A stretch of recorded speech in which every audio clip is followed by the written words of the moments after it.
Killing with germ, জীবাণু দিয়ে কাউকে হত্যা করা।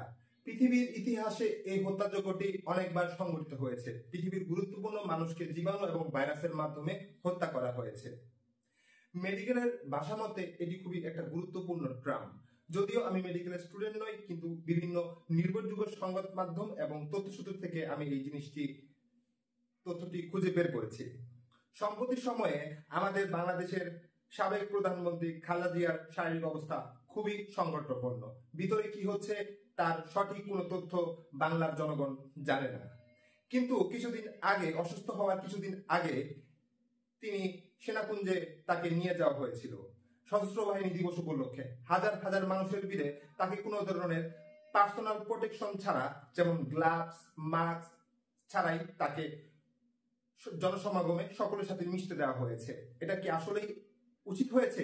একজন লিভার সিরোসিস, লিভারের রোগে আক্রান্ত, যার লিভার প্রায় পুরোটাই রোগ আক্রান্ত এবং যার কিডনি আক্রান্ত রোগে এবং হার্টের পেশেন্ট, তাকে কেন এমন জনসমাগম স্থানে নিয়ে যাওয়া হলো? তার মেডিকেল ইউনিট তখন আসলে কি করতেছিল?